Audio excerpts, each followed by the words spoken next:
Good morning everyone. Credit appraisal report के बाद एक कस्टमर का फाइनल डिसीजन का आउटकम आ जाता है। आउटकम ए होता है कि कस्टमर को आपने अप्रूव कर दिया है फॉर 5,000 रुपी क्रेडिट लिमिट, या आपने कस्टमर को डिक्लाइन किया है for certain reason. Depending on the outcome, the next step for the approved customer is signing off agreement. इस अग्रीमेंट को हम कहते हैं revolving credit line agreement. Revolving का मतलब क्या होता है? रिवॉल्विंग का मतलब होता है कि ये लिमिट, क्रेडिट लिमिट हम जो कस्टमर को दे रहे हैं, ये अमाउंट उतने का ही रहता है। अमाउंट 5,000 का है, लेकिन ये 5,000 का limit every month customer utilise कर सकता है और उसकी पेमेंट कर सकता है। So in any given month, in any given period of time, that is in 30-day period of time, the customer can use this revolving credit line for 5,000 rupees payable after every 30 days. So ये जो agreement है इसको हम एक बारी पढ़ लेते हैं साथ। इसका फॉर्मेट अगर आप देखेंगे अग्रीमेंट अपने स्क्रीन के सामने, इंग्लिश का पैराग्राफ आएगा, उसके बाद हिंदी का पैराग्राफ आएगा, फिर उसका इंग्लिश का पैराग्राफ आएगा, फिर उसका हिंदी का पैराग्राफ आएगा।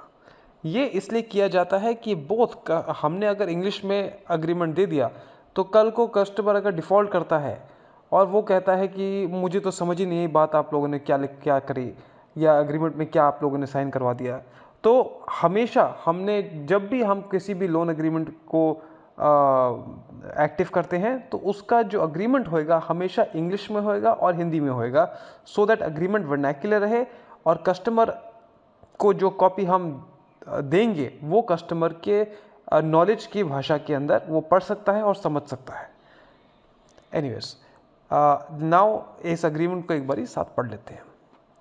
This revolving credit line agreement is made at Delhi on so and so date between our lending partner, that is Mrs. Vishwas Welfare Foundation, a Section 8 company incorporated under the Companies Act 1956, having CIN number so and having its registered office at Khasra number 850, Village Bhati Khurd, New Delhi 110074. Hereinafter called the lender of the first part, which expression shall mean and includes its successors and permitted assignees. And customer name having Aadhaar card number so, residing at so and so, hereinafter called the borrower of the second part, which expression shall mean its successors, legal heirs and permitted assigns. अब ये चीज़ हिंदी में मैं पढ़ लेता हूँ। यही एक soul paragraph है जिसको मैं हिंदी में पढ़ रहा हूँ, सो दैट हमें एक तरह से आपको आइडिया लग जाए कि हिंदी इंग्लिश का सिर्फ ट्रांसलेशन का डिफरेंस है यहाँ पर। यह revolving credit line agreement Delhi में मेसर्स के बीच तारीख सो एंड सो को किया गया है। विश्वास वेलफेयर फाउंडेशन कंपनी अधिनियम 1956 के तहत नियमित एक धारा 8 कंपनी जिसका CIN number so and so है और इसका पंजीकृत कार्यालय खसरा नंबर 850, ग्राम भाटी खुर्द, नई दिल्ली 110074 में है। इसके बाद पहले भाग का ऋणदाता कहा जाता है, जिसका अर्थ होगा और इसमें उत्तराधिकारी और अनुमत समुद्देश्य शामिल है, और कस्टमर नेम जिसमें आधार कार्ड संख्या है सो एंड सो है जो इस एड्रेस पर रहता है। इसके बाद दूसरे भाग का उधारकर्ता कहा जाता है, मतलब सेकंड पार्टी, जिसका अर्थ होगा कि इसके उधारकारी, कानूनी उधारकारी और अनुमत समनदेष्टि शामिल है। थोड़ी सी हाईफाई की हिंदी है ये, लेकिन आपको ये पॉइंट समझ आना चाहिए कि ये इंग्लिश और हिंदी का सिर्फ ट्रांसलेशन है। It is hereby agreed between the parties hereto, and this agreement will witness as follows. The lender has agreed to issue a revolving credit line of 5,000 rupees to the borrower on acceptance of the terms and conditions by the borrower, those that are contained herein under. इसका ये मतलब है कि lending partner, जिसको हम lender कह रहे हैं, वो अग्री कर रहा है कि मैं इस कस्टमर को, जो जिसका नाम सो एंड सो है, जिसका आधार कार्ड ऊपर लिखा हुआ है, जो इस एड्रेस पे रहता है, उसको हम 5,000 रुपये की क्रेडिट लिमिट प्रस्तावन करेंगे, जिसके टर्म्स एंड कंडीशंस नीचे लिखे हुए हैं। The borrower shall pay or cost to be paid to the lender in New Delhi a sum equaling the total value of goods purchased by the borrower using the aforesaid credit line facility from a kirana shop dealer approved by the lender on the 5th day of each succeeding calendar month in total of the credit line facility used from the previous month। इसका क्या मतलब हुआ? हमने 5,000 रुपये की limit जो customer को दी है, लेकिन कस्टमर को उतना ही यूज़ करना है, उतना ही पे करना है जितने का सामान उसने खरीदा है, अप टू 5,000 रुपीज़। एक कंपनी, एक लेंडिंग पार्टनर या लेंडर की अप्रूव्ड दुकान से हर महीने के 5वें तारीख को for the purchase made on the previous month. Number 2, the borrower hereby confirms that he shall pay the monthly repayment timely and regularly to the company through the QR code installed by the company at the approved kirana shop dealer through digital money transfer। हमने जो अपनी collections करनी है, collections हमने सिर्फ digital money transfer के through ही लेना है अपने कस्टमर के साथ। इसको इनेबल करने के लिए जब तक हमारे पास अपना ऐप नहीं आता, हमने एक QR कोड जिस दुकान को हमने अप्रूव करा है वहाँ पर इंस्टॉल करेंगे, जैसे पेटीएम का होता है, और कस्टमर उस दुकान पर जाके QR कोड को स्कैन करके अपनी पेमेंट कर सकता है। यदि कस्टमर के पास डिजिटल मनी ट्रांसफ़र करने की पेमेंट ऑप्शन नहीं है, तो वो उस दुकानदार के पास जाके दुकानदार को कैश दे सकता है अपनी रीपेमेंट का, और दुकानदार अपने अकाउंट से उस QR कोड को स्कैन करके पेमेंट कंपनी को कर सकता है।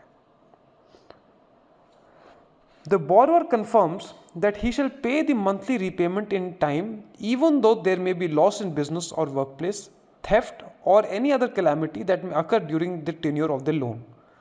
इसका ये मतलब हुआ, borrower confirm करता है that अगर उसके घर पे या वर्क प्लेस पे या बिजनेस पे कोई किसी भी प्रकार का लॉस हो जाए या चोरी हो जाए या कोई कैलामिटी हो जाए, वो लोन से मुक्त नहीं होगा। उसने उस अपने किराने लोन को, बिग पे लोन को फिर भी टाइम पर पेमेंट करनी है। The borrower agrees, undertakes, warrants and represents to Vishwas Welfare Foundation that the credit line facility shall be utilized only for the purpose of buying monthly ration and kirana products for his household and shall not be used for any other purpose including paying any existing loans with the kirana shop dealer that the borrower may have। Vishwas Welfare Foundation shall have the right to recall the loan and cancel the aforementioned credit facility if the credit line is used for any other purpose than declared। इसका मतलब ये है कि जो हमने इसको credit line facility दी है, इसका पर्पस है आप अपना मंथली राशन किराना किसी भी हमारे अप्रूव्ड दुकान पे जाके आप खरीद सकते हैं।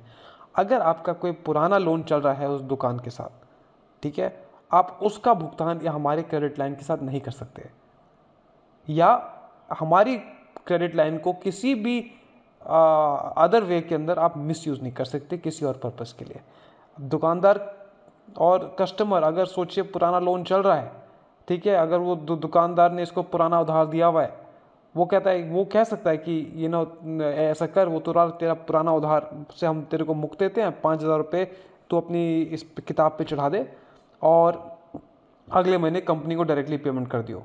हाँ, ये क्रेडिट लाइन को इस वे में नहीं यूज़ कर सकते। हमेशा फ्यूचर परचेज के लिए आप ये क्रेडिट लाइन इस्तेमाल कर सकते हैं, only for kirana products from an approved kirana shop dealer. The borrower expressly recognizes and accepts that the lender shall, without reference to or intimation to the borrower, be absolutely entitled and has full power of attorney to sell and or assign this agreement to any third party। Any such sale or assignment shall bind the borrower and the borrower shall accept the third party as its sole creditor। अब देखिए, ये finance के business के अंदर हमेशा जो lending partner होता है उसको भी मार्केट से पैसा उठाना पड़ता है। वो पैसा कैसे उठाता है, अलग अलग तरीके होते हैं। एक तरीका ये भी होता है कि मैं अपनी किताब, जो मेरी लोन बुक है, जो मेरा एसेट बुक है एक अपनी बैलेंस शीट पर, वो मैं किसी थर्ड पार्टी को जाके बेच सकता हूँ और उसके अगेंस्ट मैं पैसा रेज कर सकता हूँ। ठीक है, इन दी इवेंट अगर मैंने ये अपनी लोन की बुक बेची, एज लेंडिंग पार्टनर ने अपनी लोन की बुक किसी बैंक को बेची, तो उस केस के अंदर ये लोन का अग्रीमेंट उस नए बायर के साथ डायरेक्टली असाइन हो जाएगा और लेंडर को और क्या कस्टमर को उस थर्ड पार्टी क्रेडिट लेंडर को अपना न्यू क्रेडिटर मानना पड़ेगा और उसको एक्सेप्ट करना पड़ेगा। Number 6. In case the borrower fails to pay the principal amount with interest when it becomes due and payable, the lender shall have the right to seek legal action against the borrower permissible under law to recover its dues.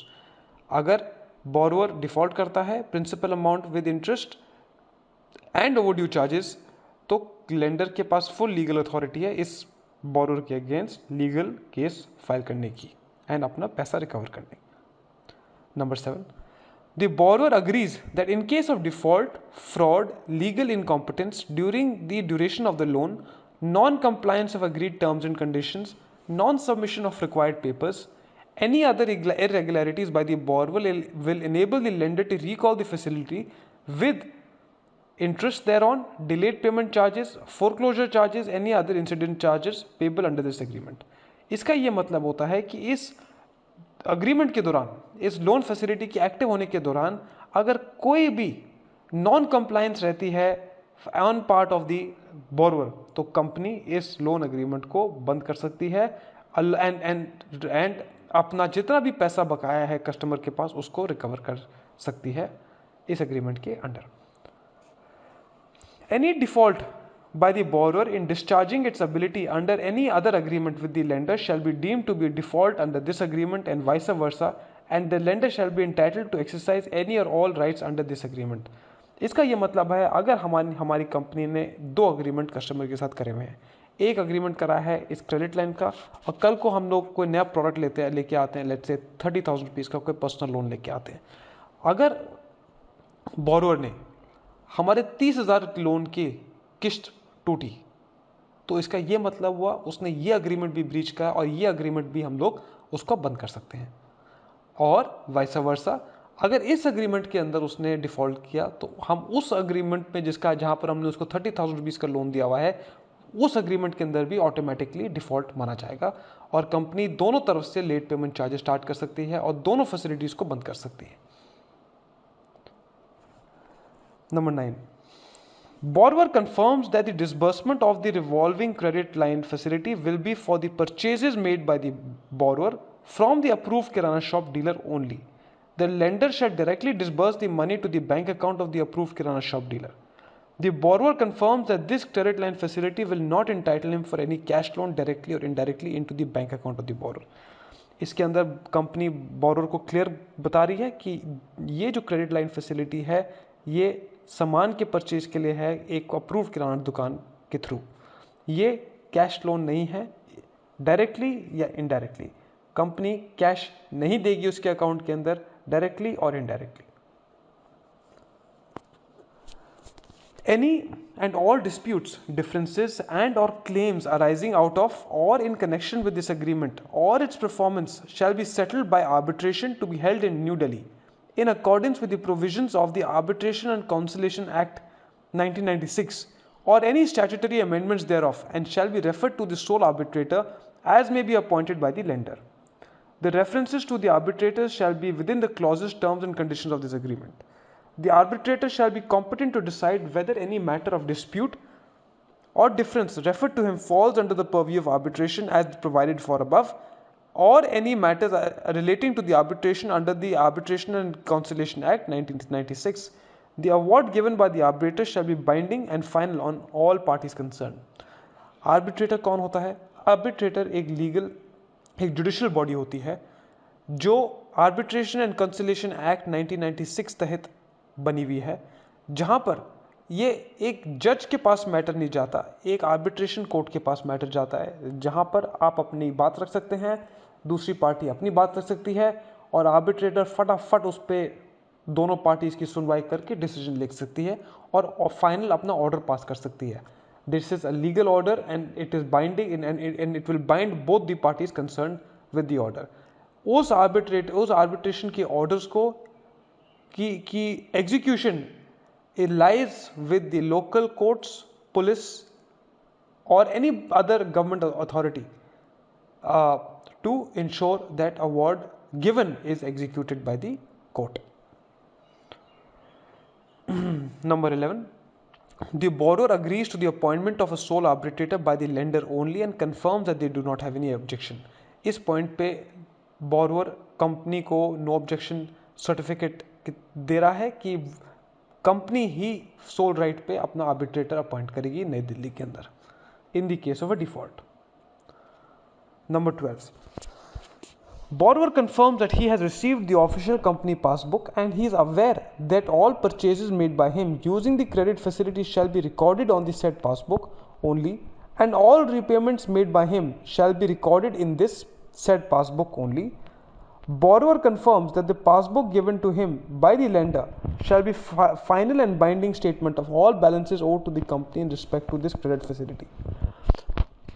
जैसे ही ये agreement sign होता है, हाथ के हाथ हमारे are जाके एक पासबुक कस्टमर कंपनी पासबुक उसको हैंड ओवर करेगी और जो उसके अंदर लिखत होएगा कि इस दिन को ये इस दुकान से इस कस्टमर ने इतने रुपए का सामान लिया, इस दिन इस डेट को इस कस्टमर ने इस दुकान से इतना का सामान लिया और उस पर दुकानदार की सिग्नेचर और मुहर है और कस्टमर का साइन है, वो फाइनल अकाउंट स्टेटमेंट बनेगी जिसके बेस पर आपका रिकवरी और कलेक्शन और बिल स्टेटमेंट बनेगा.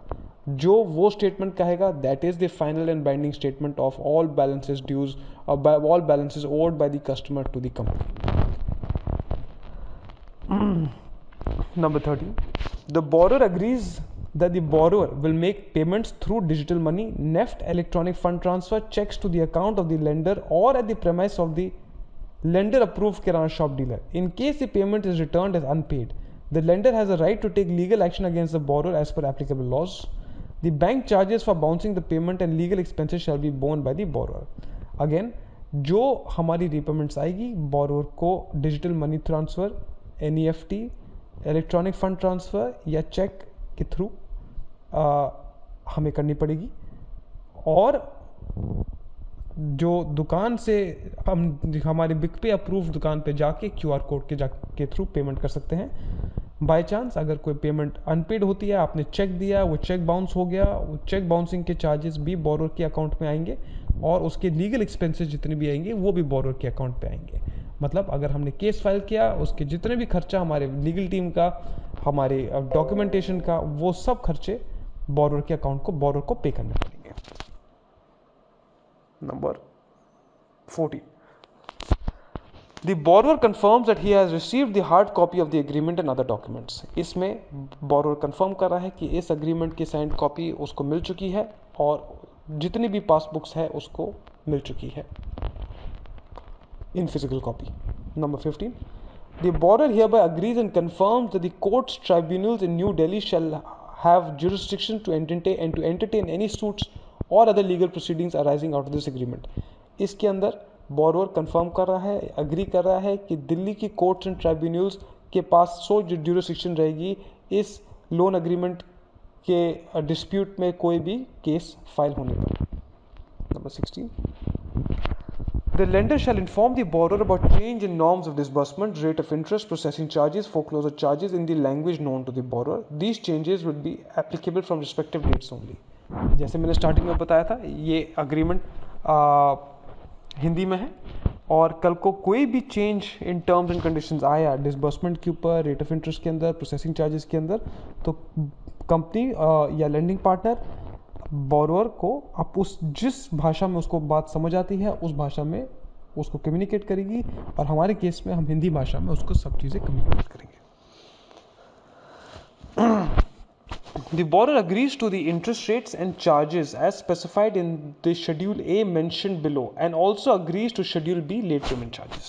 Schedule A का मतलब हम देख लेते हैं. Schedule A में क्या लिखा है? क्रेडिट लिमिट अमाउंट 5,000 रुपये fixed, rate of interest 0%, processing fee 0%, monthly repayment date 5th day of calendar month for purchases made by the borrower in the previous month. Credit limit tenure 4 महीने। हम इसको अभी क्योंकि ये फिजिकल एग्रीमेंट है हम उसको सिर्फ 4 महीने का टाइम, इस एग्रीमेंट की वैलिडिटी 4 महीने है। अगला पॉइंट है foreclosure charges 5% plus GST. Foreclosure क्या होता है? अगर किसी बोरोअर ने अपनी क्रेडिट लिमिट बीच में बंद करानी हो उनकी रिक्वेस्ट पर, तो उनके जितना भी जो तो बेसिकली 5,000 रुपये का जो उनका क्रेडिट लिमिट है उस पर उनको 5,000 रुपये, उनको 5% देना पड़ेगा on 5,000 rupees. Nash check return charges, अगर बैंक में उनने ई नैश का हमने मैंडेट उनसे साइन कराया हुआ है जहां पर ऑटोमेटिकली पैसा डिडक्ट होता रहेगा, या अगर चेक उनका दिया हुआ बाउंस होता है तो उनको 500 रुपये पर बाउंस ऑफ नैश या चेक देना पड़ेगा। अगला पॉइंट है schedule B. Schedule B late payment charges के रिगार्डिंग है। इसका ये मतलब है प्रिंसिपल आउटस्टैंडिंग अमाउंट, प्रिंसिपल मतलब विदाउट इंटरेस्ट आपने जिनको पैसा दिया हुआ है, अगर 0 से 500 रुपये का अमाउंट है तो उनको 10 रुपये पर दिन के हिसाब से लेट पेमेंट चार्जेस लगेंगे। फॉर एग्जांपल अगर 5 तारीख को उनका पेमेंट ड्यू है और अब 10 तारीख हो जाती है और आपका अमाउंट 400 रुपये का ड्यू है, तो 10 रुपये इंटू 5 दिन 50 रुपये, तो वो 50 रुपये उनको 5 दिन बाद कंपनी को देना पड़ेगा 500 रुपये के हिसाब से। अगर वो अमाउंट इंक्रीज, अगर वो नंबर ऑफ डेज इंक्रीज होता है, वो 30 डेज हो जाता है, तो वो 10 रुपये इंटू 30 दिन, तो वो 300 रुपये के हिसाब से उनके लेट पेमेंट चार्जेस लगाए जाएंगे। सिमिलरली 501 रुपये से 1500 रुपये में 20 रुपये पर दिन, 1501 रुपये से 2,500 रुपये पर outstanding balance is 30 rupees per day, 2,500 रुपये 2501 टू 3,500 रुपीज़ इज 40 रुपये per day, 3,501 rupees to 4,500 rupees is 50 रुपये पर डे, 4,500 रुपये से कोई भी अधिक अमाउंट है तो आपको 60 रुपीज़ पर डे के हिसाब से लेट पेमेंट चार्जेस आपको लगेंगे। That's it. In witness whereof the parties have executed this agreement on this day of April or the month 2022. यहाँ पर आप देखिए, यहाँ पर बोरोअर का नाम आ रहा है, यहाँ पर लेफ्ट साइड पे बोरोअर है, राइट साइड पे लेंडर है, यहाँ पर नेम, कंपनी नेम, लेंडर का एड्रेस, लेंडर के ऑथराइज सिग्नेटरी का यहाँ पर डिन नंबर आएगा, डिन होता है डायरेक्टर आइडेंटिफिकेशन नंबर, और उन ऑथराइज सिग्नेटरी का नाम आएगा, और यहाँ पर लेफ्ट साइड पे सिग्नेचर आएंगे अपने बोरोअर के, date, place in Jhunjhunu, witness जो वहाँ पर लोकल विटनेस होएगा वहाँ पर, और राइट साइड पे आएंगे ये प्रीफिक्स रहेंगे जो अपने ऑथराइज सिग्नेटरी का signature, date, place on Delhi, और विटनेस अपना झुंझुनू के रहेंगे। यहाँ पर जो विटनेस है उनकी तरफ से वो उनका नाम आएगा, एड्रेस आएगा, उनका आधार कार्ड नंबर आएगा और सिग्नेचर होएगा, और यहाँ पर हमारे तरफ से जो वहाँ पर लोकली विटनेस होंगे जो साइन कराएंगे, मोस्ट लाइकली आरओ, तो उनका नाम, एड्रेस, आधार कार्ड सिग्नेचर, आधार कार्ड नंबर और सिग्नेचर आएगा। That is it. This completes the terms and conditions of the revolving credit line agreement. We will discuss this on the call, and if there is any question regarding this, please ask me. This is ये बड़ा important part of the piece है पूरे credit line की terms and conditions को समझने का। Yes, so thank you very much, धन्यवाद।